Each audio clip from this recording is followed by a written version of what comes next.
मध्य प्रदेश सरकार मुख्यमन्त्री तथा मन्त्री परिषदको कार्यालय जनकपुर धाम धनुषा नेपाल मार्फत प्रधानमन्त्रीको कार्यालय सिंहदरबार काठमाडौँ। विषय मागपत्र। नेपालको वर्तमान संविधान र यो संविधान अन्तर्गत बन्ने सबै जसो सरकारद्वारा जारी कयौं नीति कार्यक्रमहरूमा समाजवाद शब्द प्रयोग गरिए पनि राज्य प्रणालीमा रहेको दलाल पुँजीवादी प्रभुत्वबाट सम्पूर्ण राष्ट्र अक्रान्त बनेको छ। नेपाली जनताले हरेक क्षेत्रमा हुने चरम भ्रष्टाचार, महँगी, राष्ट्रघात र सामाजिक विभेदका नारकीय समस्याहरू हरपल झेल्नु परेको सर्वविदितै छ। यो समस्याहरूको वास्तविक समाधानका बारेमा हाम्रो पार्टीले आफ्ना धारणाहरू सार्वजनिक गर्दै आएको छ। यी समस्याहरू आधारभूत रूपले प्रणालीगत समस्या हुन् र तिनलाई प्रणालीगत रूपान्तरणबाट मात्रै समाधान गर्न सकिन्छ।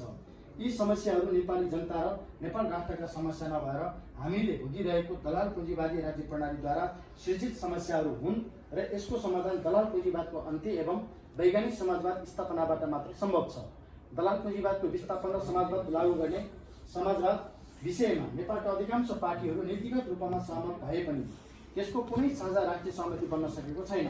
अतः समाजवाद शब्द जनतालाई झुक्याउने शब्दजाल मात्र बनेको छ। यो अवस्थामा जनताप्रति सरकारको न्यूनतम उत्तरदायित्व स्वरूप तत्कालका लागि तपस्याका मुद्दाहरू कार्यान्वयन गर्न यो मागपत्र पेश गरेका छौँ। हामीलाई विश्वास छ यी मुद्दाहरू कार्यान्वयनका लागि वर्तमान सरकार र सम्माननीय प्रधानमन्त्रीको विशेष चासो र तत्परता रहनेछ। राष्ट्रियता सम्बन्धी मागहरू। 1. हिन्द प्रशान्त रणनीति अन्तर्गत अमेरिका र नेपालबीच भएको सहस्राब्दी चुनौती निगम एनसीसी तथा राज्य साझेदारी कार्यक्रम एसपीपी सम्बन्धी राष्ट्रहित विपरीतको सम्झौता खारेज गरियोस्। 2. नेपाल र भारतबीच भएका असमान सन्धि सम्झौताहरू खारेज तथा पुनरावलोकन गरियोस्। 3. भारतद्वारा अतिक्रमित लिम्पियाधुरा, कालापानी, लिपुलेख, सुस्ता, महेशपुर, पशुपतिनगर लगायत नेपाली भूभागहरू फिर्ता गराउन राज्यद्वारा पहल गरियोस्। 4. नेपाल भारत खुल्ला सिमाना बन्द गरी श्रम स्वीकृति वर्क परमिटको व्यवस्था गरियोस्। 5. साम्राज्यवादी तथा प्रतिक्रियावादी उद्देश्यद्वारा सञ्चालित राष्ट्रिय तथा अन्तर्राष्ट्रिय गैर सरकारी संस्थाहरूलाई राज्यद्वारा नियन्त्रण तथा नियमन गरियोस्। 6. आत्मनिर्भर राष्ट्रिय अर्थतन्त्रको विकासका लागि उद्योग, व्यापार र वित्तीय क्षेत्रमा विदेशी एकाधिकार पुँजीको आधिपत्य अन्त्य गरियोस्। यसको विकल्पमा राज्यद्वारा सञ्चालित राष्ट्रिय उद्योगहरू स्थापना गरियोस्। विगतमा बेचिएका भ्रिकुटी कागज कारखाना, बाँसबारी छाला जुत्ता, जनकपुर चुरोट कारखाना उद्योग लगायत सम्पूर्ण विस्थापित उद्योगहरू पुनर्स्थापित गरियोस्। 7. माथिल्लो कर्णाली, पश्चिम सेती, अरुण 3, माथिल्लो मर्स्याङ्दी लगायत एकाधिकार पुँजीपति वर्गलाई दिएका जनसम्पदा राष्ट्रको योजनामा निर्माण गर्ने नीति बनाइयोस्। 8. सम्पूर्ण खाले साम्राज्यवादी सांस्कृतिक अतिक्रमण अन्त्य गरियोस्। 9. गोर्खा भर्ती केन्द्र र भारतीय सेनाका लागि नेपाली सैन्य भर्ती खारेज गरियोस्। 10.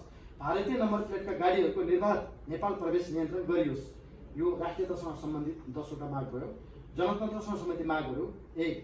जनताको वास्तविक जनगणतन्त्र स्थापना गर्न प्रत्याह्वानको व्यवस्था सहित निर्वाचित कार्यकारी प्रमुख र निर्वाचित न्यायपालिका प्रमुखको व्यवस्था गरियोस्। यो प्रणाली परिवर्तन गर्न तत्कालका लागि स्वाधीन संयुक्त सरकार गठन गरियोस्। 2. आत्मनिर्णयको अधिकार सहित उत्पीडित राष्ट्रियता र उत्पीडित क्षेत्रहरूको स्वायत्तता लागू गरियोस्। 3. महिला हिंसा तथा लैङ्गिक विभेद, जातीय विभेद, वर्ण विभेद, मुस्लिम तथा मधेसी समुदायमाथिको विभेद अन्त्य गरियोस्। 4. विभिन्न राजनीतिक आन्दोलनका क्रममा तथा 3 बुँदे सहमति विपरीत बन्दी बनाइएका राजबन्दीहरूलाई यथाशीघ्र रिहा गर्नुका साथै सम्पूर्ण झुटा मुद्दाहरू खारेज गरियोस्। 5.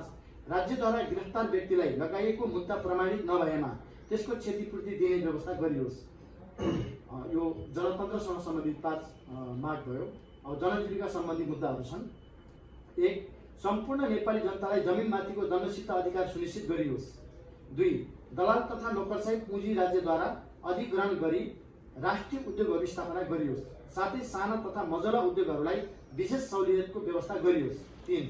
सम्पूर्ण नेपाली नागरिकको आवासको व्यवस्था राज्यद्वारा सुनिश्चित गरियोस् र सुकुम्बासी तथा अव्यवस्थित बसोबासीहरूको तुरन्त वैकल्पिक व्यवस्था गरियोस्। 4. सम्पूर्ण श्रमिकहरूको न्यूनतम ज्याला दैनिक 1000 हुने नीति लागू गरियोस्। 5. संशोधित श्रम ऐन 2074 का श्रमिक विरोधी प्रावधानहरू धारा 102, 127, 145 र 147 खारेज गरियोस्। 6. सेज स्पेशल इकोनोमिक जोनमा सञ्चालन हुने उद्योगहरूमा ट्रेड युनियनहरूमाथि लगाइएको प्रतिबन्ध खारेज गरियोस्। 7. ठेकदारी प्रथा, दैनिक ज्यालादारी, पीस रेट र कर प्रथा खारेज गरियोस्। 8. राष्ट्रिय श्रम आयोग गठन गरियोस्। 9. विदेशमा पलायन भइरहेको सिप र श्रमलाई रोक्न स्वदेशमा रोजगारीको योजनाबद्ध व्यवस्था गरियोस्। 10 किसानहरूलाई उपयुक्त समयमा नै मल बिउ औजारको सस्तो र सुलभ व्यवस्था गरियोस्। किसानको उपज राज्यद्वारा खरिद गर्ने नीति लागू गर्नुका साथै बजारको उचित व्यवस्था गरियोस्। कृषिजन्य उत्पादनको आयातलाई नियन्त्रण गरियोस्। 11 कृषि उत्पादनका लागि उचित अनुदानको व्यवस्था गर्नुका साथै शक्ति र पहुँचका भरमा गरिने अनुदान रूपी भ्रष्टाचार बन्द गरियोस्। 12 अनाथ अपाङ्ग वृद्ध र बालबालिकाको राज्यद्वारा उचित संरक्षण प्रदान गरियोस्। 13 10 वर्षसम्म सञ्चालित जनयुद्ध र विभिन्न जनआन्दोलन तथा जनसङ्घर्षका क्रममा घाइते योद्धाहरूको उपचार तथा जीविकाको पूर्ण सुनिश्चितता गर्नुका साथै यस क्रममा जीवन गुमाएका शहीद परिवारहरूको नियमित व्यवस्थापन गरियोस्। 14 कालो बजारिया तस्कर घुसखोर भ्रष्टाचारी कमिसनखोरलाई कडा सजाय गरी अनुचित रूपले आर्जित सम्पत्ति राष्ट्रियकरण गरियोस्। 15 मिटर ब्याज लगानीकर्ताहरू लघु वित्तीय संस्थाहरू सहकारीहरू बैंकहरूद्वारा गरिएको सुदखोरीको नियमन गरी अपराधमा संलग्न व्यक्तिहरूलाई कडा कारबाही गरियोस्। 16 लागू पदार्थको दुर्व्यसन अन्त्य गर्न राष्ट्रिय समिति गठन गरियोस्। 17 सम्पूर्ण तहका जनप्रतिनिधिहरूको तलब भत्ता खारेज गरियोस्। 2047-48 पछिका राष्ट्रपति, प्रधानमन्त्री, मुख्यमन्त्री, गभर्नर, सभामुख, संवैधानिक आयोगका प्रमुख, मुख्य सचिव, सेना प्रहरीका प्रमुख, संस्थानका प्रमुखहरूको सम्पत्ति विवरण छानबिन गरी सार्वजनिक गरियोस्। 19 स्वास्थ्यमा निजीकरणको अन्त्य गरियोस्। पहिलो चरणमा 50 वर्ष नागरिकका सम्पूर्ण नागरिकलाई र दोस्रो चरणमा सम्पूर्ण उमेर समूहलाई लागू हुने गरी 5 वर्षभित्र निःशुल्क स्वास्थ्य सेवा प्रदान गरियोस्। 20 शिक्षामा निजीकरणको अन्त्य गरियोस्। तत्कालका लागि सरकारी कर्मचारी र जनप्रतिनिधिहरूको लगानी भएका निजी विद्यालयहरू खारेज गरियोस्। 21 विदेशी विश्वविद्यालयबाट सम्बन्धन प्राप्त कलेजहरूलाई शिक्षा ऐनमा भएको व्यवस्था बमोजिम कारबाही गरियोस्। 22 नो अब्जेक्सन लेटर लिएर पढ्न जाने स्थितिको अन्त्य गरियोस्। यसका लागि मेडिकल कलेजहरूमाथि थोपरिएका अनावश्यक प्रावधान खारेज गरियोस्। 23 त्रिभुवन विश्वविद्यालयको अनियमितता बन्द गर्नुका साथै शैक्षिक तालिकालाई नियमित गरियोस्। 24 निजी शिक्षाको पकडमा रहेको राष्ट्रिय परीक्षा बोर्डलाई स्वतन्त्र बनाइयोस्। परीक्षा प्रणालीमा नीतिगत अनियमितता गरिरहेका निजी शैक्षिक संस्थाहरूलाई कारबाही गरियोस्। 25 वैदेशिक रोजगारीका क्रममा अङ्गभङ्ग हुने र मृत्युवरण गर्नेको हकमा कम्तीमा 1 करोड रुपियाँ बराबरको बिमाको व्यवस्था गरियोस्। प्रतिबन्धित देशहरूमा रोजगारीको नाममा भइरहेको मानव तस्करी बन्द गरियोस्। 26 निजी क्षेत्रद्वारा सञ्चालन गरिने सुरक्षा नीति खारेज गरियोस्। 27 सडक व्यापारीहरूको व्यवसायलाई उचित विकल्प प्रदान गरियोस्। 28 विभिन्न उद्योग तथा परियोजनाका नाममा विकल्पहीन अतिक्रमण रोकियोस्। 29 विभिन्न तरिकाले अतिक्रमित सार्वजनिक जमिनको सुरक्षा गरियोस्। संयोजक धर्मेन्द्र वास्तोला, कञ्चन। दाइ यसलाई उ गरेर दाइ यसलाई भित्रबाटै फोल्ड गरेर हो त्यसरी नै हजुर